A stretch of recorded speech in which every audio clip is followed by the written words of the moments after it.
கதைக்கும் நிலா வந்தாச்சு. இன்று ஆகஸ்ட் 3 உலக தர்பூசணி தினம். கடைக்கு போய் ஆசையாக தர்பூசணி வாங்கிட்டு வந்து கட் பண்ணால் உள்ள வெள்ளையாக இனிப்பே இல்லாமல் இருந்தால் எவ்வளோ கடுப்பாகும். இனிமேல் அந்த கவலையே வேணாம். நல்ல இனிப்பான தர்பூசணியை தேர்ந்தெடுக்க 3 சிம்பிள் ட்ரிக்ஸ் சொல்லவா? நம்பர் 1, அந்த மஞ்சள் கரை. தர்பூசணியோட ஒரு பக்கத்தில் மஞ்சள் கலரில் கரை இருக்கான்னு பாருங்கள். அது வெள்ளையாக இருந்தால் பிஞ்சு பழம், அதுவே நல்ல அடர் மஞ்சளாக இருந்தால் அது கொடியிலேயே நல்லா முதிர்ந்து இனிப்பாக மாறிய பழம்னு அர்த்தம்.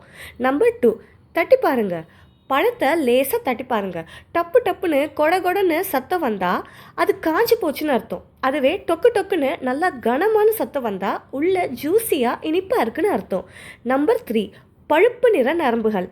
பழத்தோட மேலே பழுப்பு நிறத்தில் சிலந்தி வலை மாதிரி நரம்புகள் இருந்தால் பயப்படாதீங்க. பூச்சிகள் அதிகமாக மகரந்த சேர்க்கை செஞ்ச இனிப்பான பழம்னு அர்த்தம். இனிமே பழம் வாங்குறப்போ இந்த ட்ரிக்ஸ் எல்லாம் மறக்காதீங்க. இந்த மாதிரி தினமும் சுவாரஸ்யமான கண்டென்ட் பார்க்க நம்ம சேனலை ஃபாலோ பண்ணி சப்ஸ்கிரைப் பண்ணிடுங்க. உங்களுக்கு எந்த பழம் ரொம்ப பிடிக்கும்னு கமெண்ட்ஸில் சொல்லுங்கள். டாடா.